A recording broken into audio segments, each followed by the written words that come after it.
मान्यवर, मैं कल देख रहा था कांग्रेस के कई सदस्य आज वंदे मातरम की चर्चा क्यों जरूरी है और इसको एक राजनीतिक हथकंडा या तो मुद्दों पर से ध्यान भटकाने का एक हथियार मानते थे। मान्यवर, मुद्दों पर चर्चा करने से कोई नहीं डरता है। संसद का बहिष्कार हम नहीं करते हैं। संसद का बहिष्कार अगर करना है, संसद का बहिष्कार न करे, संसद चलने दे तो सब मुद्दों पर चर्चा होगी। हमें कुछ डरने जैसा नहीं है, छिपाने जैसा नहीं है। कोई भी मुद्दा हो हम चर्चा करने के लिए तैयार है, परंतु वंदे मातरम के गान की चर्चा को, वंदे मातरम के गान पर की चर्चा को टालने की ये मानसिकता ये नई नहीं। मान्यवर, ये तो वंदे मातरम का 150वां साल है। हर महान रचना का, हर महान घटना का महत्वपूर्ण साल कई मायनों में हमारे देश में मनाता जाता है। तो ये तो 150वां साल है। अब हम थोड़ा पीछे मुड़कर देखते हैं मान्यवर, जब वंदे मातरम के 50 साल हुए तब क्या हुआ? वंदे मातरम के 50 साल हुए, देश आजाद नहीं हुआ था और वंदे मातरम की स्वर्ण जयंती हुई 1937 में। तब जवाहरलाल नेहरू जी ने वंदे मातरम के 2 टुकड़े कर उसको 2 अंतरों तक सीमित करने का काम। Congress party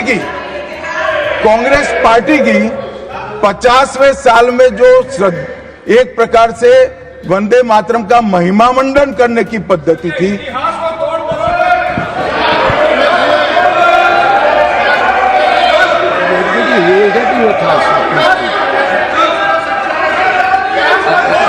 Right here, you will get your chance to speak, na? Unless he yields, right here, no. Unless he yields, how I can? Unless he yields, how I can? मान्यवर, 1 मिनट में उनको बहुत समय दिया गया, अपने समय पर बोले ना, मुझे कोई आपत्ति नहीं। आपका समय, खड़गे साहब आपका समय आएगा। Garge ji, सभापति you are going to get your time. Please wait. Garge ji, you are going to get your time. Please wait. Let him speak.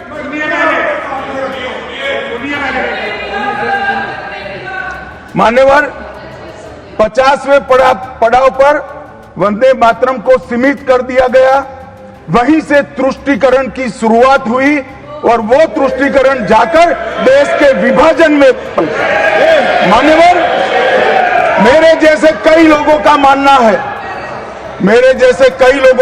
है, कांग्रेस पार्टी को पसंद आए ना आए, अगर वंदे मातरम के तुष्टीकरण की नीति के तहत 2 टुकड़े न करते तो देश का बंटवारा नहीं होता और देश पूरा होता। मान्यवर, 50 साल के बाद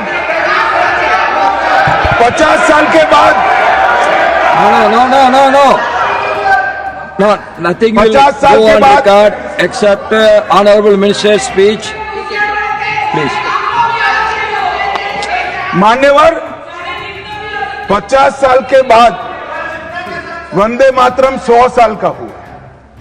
सबको था कि 100 साल मनाए जाएंगे, 100 साल मनाए जाएंगे, मगर 100 साल हुआ तब वंदे मातरम का महिमा मंडन का सवाल ही नहीं था, क्योंकि वंदे मातरम बोलने वाले जो सारे लोग थे उनको इंदिरा जी ने जेल में बंद कर दिया। इस देश में आपातकाल लगाया गया। विपक्ष के लाखों लोगों को, लाखों समाज सेवियों को, स्वयंसेवी संगठन के लोगों को जेल में भर दिया गया। कोई कारण के बगैर अखबारों पर ताले लगा दिए गए।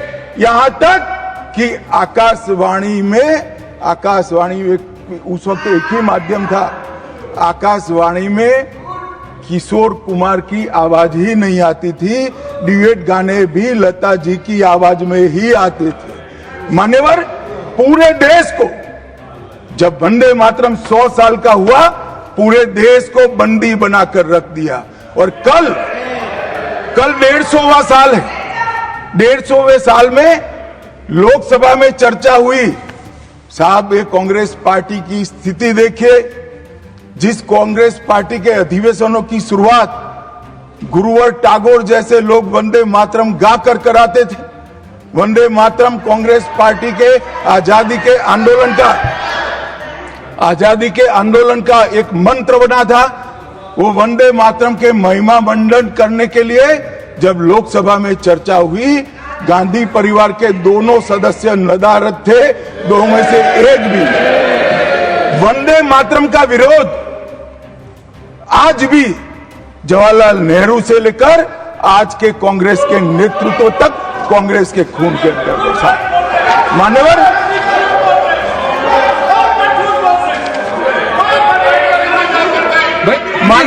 प्लीज आप बैठिए, प्लीज आप बैठिए। मान्यवर, मैं तथ्यों के आधार पर कहता हूं, कांग्रेस पार्टी की एक नेत्री ने कांग्रेस बैठ जाओ रामदास।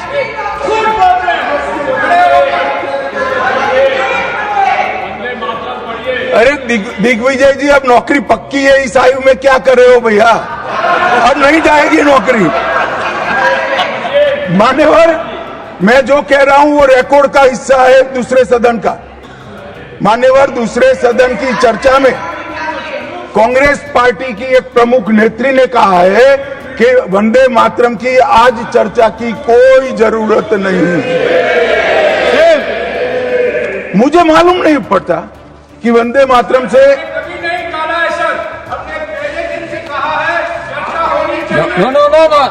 रमेश जी क्या कहा? जयराम रमेश जी प्लीज बैठिए, प्लीज आप बैठिए जी। साहब, माननीय सदस्य जयराम जी का प्रॉब्लम है कि वो सिर्फ विपक्ष की ही बात सुनते हैं, अपने नेताओं की बात को सुनते नहीं है। मैंने ऐसा नहीं कहा, आपने कहा है। मैंने ऐसा कहा कि लोकसभा में चर्चा में कांग्रेस पार्टी की एक प्रमुख नेत्री ने कहा है कि अभी इस समय वंदे मातरम की चर्चा की कोई जरूरत नहीं। ये रिकॉर्ड पर है, रिकॉर्ड पर।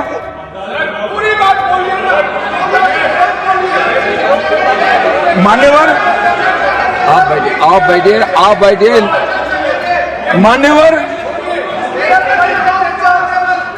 मान्यवर, जिस गीत को, जिस गान को महात्मा गांधी ने राष्ट्र की शुद्धतम आत्मा से जुड़ा हुआ गीत कहा, बिपिन चंद्र पाल ने एक राष्ट्र धर्म है जिसमें राष्ट्रभक्ति और कर्तव्य दोनों समाहित है, जिसकी अभिव्यक्ति वंदे मातरम करता है, वो वंदे मातरम का टुकड़ा करने का काम भी कांग्रेस पार्टी ने किया था। मान्यवर, अंतर्राष्ट्रीय स्तर पर भी वंदे मातरम ने हमारे आजादी के आंदोलन को गति देने का काम किया। श्याम जी कृष्ण वर्मा, मैडम भिखाजी कामा और वीर सावरकर ने जो भारत का त्रिवर्ण ध्वज निर्मित किया था, उस पर स्वर्णिम अक्षर में एक ही नाम था, वंदे मातरम। मान्यवर, बर्लिन के ओलंपिक्स में भी 1936 में गुलामी के कालखंड में भी जब हमारे हॉकी की हमारी टीम को उत्साह की जरूरत थी, प्रेरणा की जरूरत थी, कोच ने लाइन में खड़े कर भावपूर्ण तरीके से वंदे मातरम का गान किया और हम गोल्ड मेडल जीतकर आ गए। मान्यवर, भारतीय जनता पार्टी की रचना हुई तब से हमारी तो पार्टी की रचना ही सांस्कृतिक राष्ट्रवाद और ये देश अपने मूल संस्कृति के आधार पर, मूल विचारों के आधार पर चलना चाहिए, पाश्चात्य संस्कृति के आधार पर नहीं चलना चाहिए। इसीलिए हमारी पार्टी की स्थापना थी। मान्यवर, इस संसद में वंदे मातरम के गान को बंद करा दिया है। अब फिर से खड़े हो जाएंगे कि नहीं आप गलत बोल रहे हो, मगर इस रिकॉर्ड है मान्यवर महोदय। 1992 में भाजपा सांसद श्री राम नाईक ने एक शॉर्ट ड्यूरेशन डिस्कशन के माध्यम से वंदे मातरम को संसद में फिर से गाने की शुरुआत करने के लिए एक मुद्दा उठाया और उस वक्त प्रतिपक्ष के नेता लाल कृष्ण आडवाणी जी ने बहुत प्रमुखता के साथ लोकसभा के स्पीकर को कहा कि इस महान सदन के अंदर वंदे मातरम का गान होना चाहिए क्योंकि संविधान सभा ने इसको स्वीकारा है। और फिर लोकसभा ने सर्वानुमत से 1992 में वंदे मातरम के गान की शुरुआत की। मान्यवर, हम जब वंदे मातरम की गान की शुरुआत कर रहे थे उस वक्त भी, मैं नाम देना नहीं चाहता वरना औचित्य के सवाल उठाएंगे, कुछ टेक्निकल मुद्दे उठाएंगे, मगर इंडी अलायंस के ढेर सारे लोगों ने, मेरे पास नाम की सूची है, इनको आपत्ति नहीं हो तो मैं पढ़ सकता हूं, ढेर सारे लोगों ने कहा था कि हम वंदे मातरम नहीं गाएंगे, ना बोल दिया। और मैंने मेरी आंख से देखा है, कई सारे सदस्य वंदे मातरम होता है तो वंदे मातरम के गान के पहले संसद में बैठे होते हैं तो भी खड़े होकर बाहर चले जाते हैं। मैं आपको विश्वास से कह सकता हूं मान्यवर, ये कह रहे हैं कि कांग्रेस पार्टी पर झूठे आरोप लगाए। मैं विश्वास से कह रहा हूं, भारतीय जनता पार्टी का एक भी सदस्य वंदे मातरम के गान के वक्त सम्मान के साथ खड़ा न हो, ऐसा हो ही नहीं सकता, क्योंकि वंदे मातरम के गान के प्रति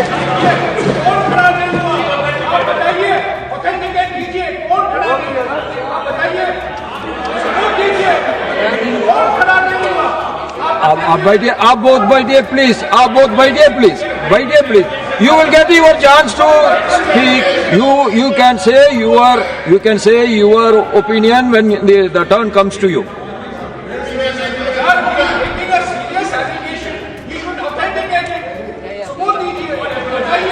मान्यवर, अरे सुनो तो, बोल क्या करते हो भैया, मुझे सुनो तो। मान्यवर, सम्मानीय सदस्य जी ने कहा है कि कौन कौन कांग्रेस पार्टी के लोगों ने वंदे मातरम नहीं गाने के लिए स्टेटमेंट दिया है और संसद के वक्त बाहर चले गए हैं। मैं इसकी सूची आज शाम होने के पहले सदन के पटल पर रख दूंगा। मेरा विनंती है कि वो कांग्रेस सदस्यों के नाम इस चर्चा का हिस्सा करने के लिए आप आदेश करिएगा। इस सदन की चर्चा के रिकॉर्ड पर रहना चाहिए कि कांग्रेस पार्टी के सदस्य वंदे मातरम का विरोध करते हैं। इस देश की जनता इनको जाननी चाहिए। मान्यवर, मैं दे देता हूं, दिग्विजय सिंह पढ़ लीजिएगा।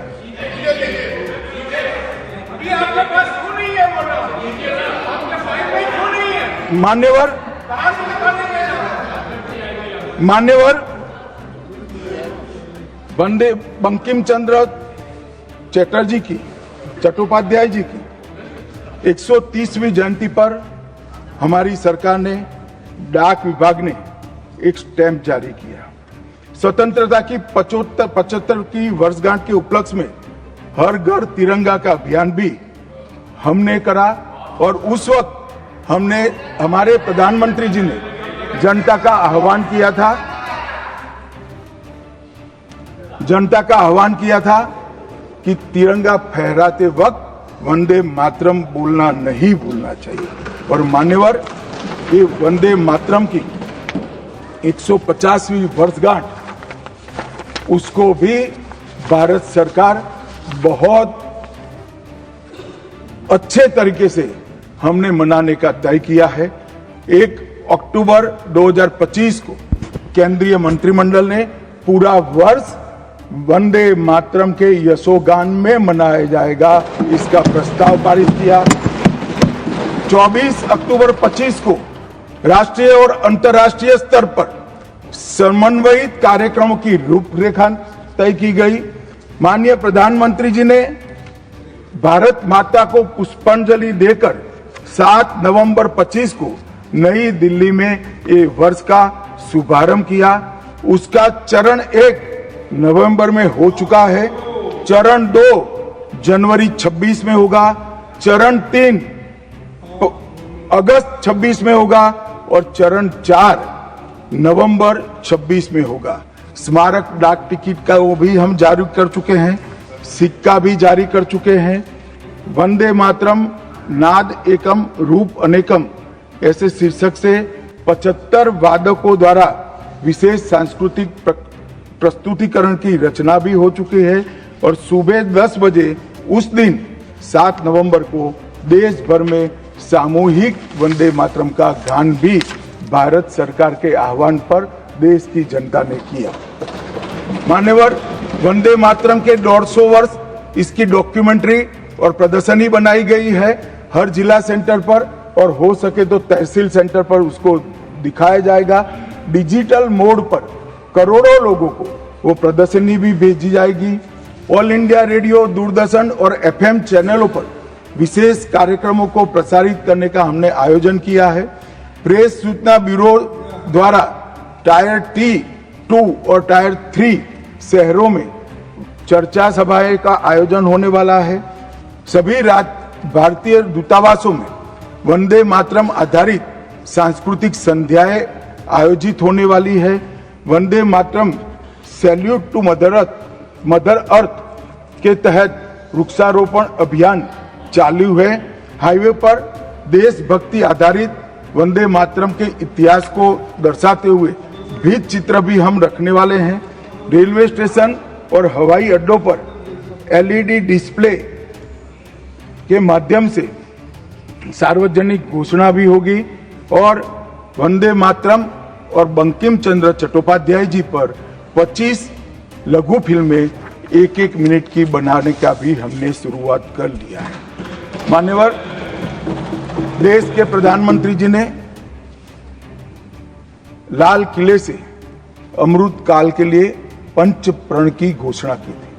इसमें एक, जब देश आजादी की शताब्दी मनाता हो उस वक्त विकसित भारत का लक्ष्य हमने तय करना है। गुलामी की हर मानसिकता से मुक्ति प्राप्त करनी है। अपनी विरासत पर गर्व लेना है।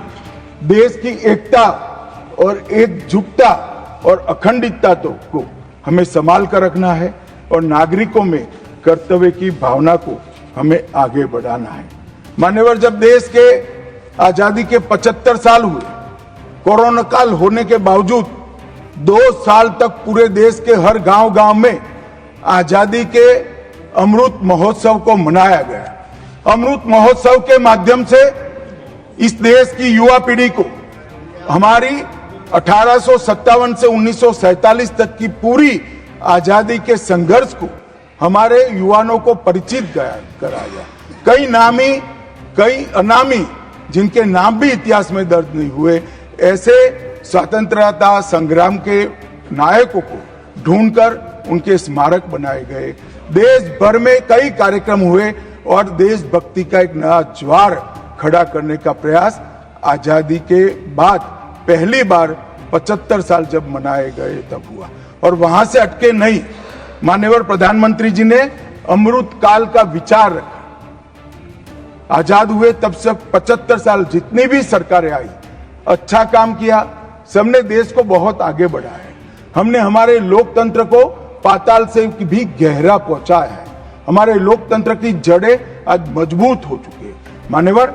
मगर 75 से 100 साल का एक कालखंड अमृत काल के रूप में इसका नामकरण प्रधानमंत्री नरेंद्र मोदी जी ने करा और देश के युवाओं के सामने एक संकल्प रखा मान्यवर कि आजादी का अमृत महोत्सव से आजादी की शताब्दी तक ये जो पूरा कालखंड है वो देश को महान बनाने का कालखंड के रूप में हम उसको चैलेंज के रूप में लेंगे, एक चुनौती के रूप में लेंगे। और जब आजादी की शताब्दी मनाई जाएगी, ये देश पूरे विश्व में हर क्षेत्र में नंबर 1 पर होगा ऐसे देश की। और मान्यवर संकल्प आज प्रधानमंत्री जी का अकेले का नहीं है, कोई एक पॉलिटिकल पार्टी का नहीं है। कुछ लोग भले उसको राजनीतिक नारा समझते हो, मगर ये संकल्प 140 करोड़ भारतीयों का संकल्प है और ये पूरा होकर और इसीलिए ये दैव योगी ही है कि जब अमृतकाल हम मना रहे हैं तभी वंदे मातरम के 150वां साल आज आया है और फिर से एक बार इसके माध्यम से हम राष्ट्रभक्ति को जगाने का काम करेंगे। मान्यवर, मैंने पहले भी कहा कि वंदे मातरम काल बाह्य कभी नहीं होगा। उसकी रचना हुई तब भी उसकी इतनी ही जरूरत थी जितनी आज है। और मान्यवर, उस जमाने में वंदे मातरम देश को आजाद बनाने का कारण बना और अमृत काल में देश को विकसित और देश को महान बनने का नारा वंदे मातरम बनेगा, इसका मुझे पूरा विश्वास है। और मैं मानता हूं कि सदन में बैठे हुए सभी सदस्यों की साझी जिम्मेदारी है कि हम बच्चे बच्चे के मन में वंदे मातरम के संस्कार पुनः जागृत करें, हर युवा के मन में वंदे मातरम के नारे को प्रस्तावित करें, हर किशोर को वंदे मातरम की व्याख्या के रास्ते पर अपना जीवन समर्पित करने के लिए उसको प्रेरित करें। और वंदे मातरम का ये उद्घोष ही हमारे आजादी के सेनानियों ने जो भारत की कल्पना की थी वो भारत की रचना का कारण बनेगा। और मैं मानता हूं कि सदन की भावना हमारी युवा पीढ़ी तक विशेषकर पहुंचेगी, इसका मुझे पूरा विश्वास है। आपने मुझे समय दिया, इसलिए मैं आपका पूरा धन्यवाद कर मेरी वाणी को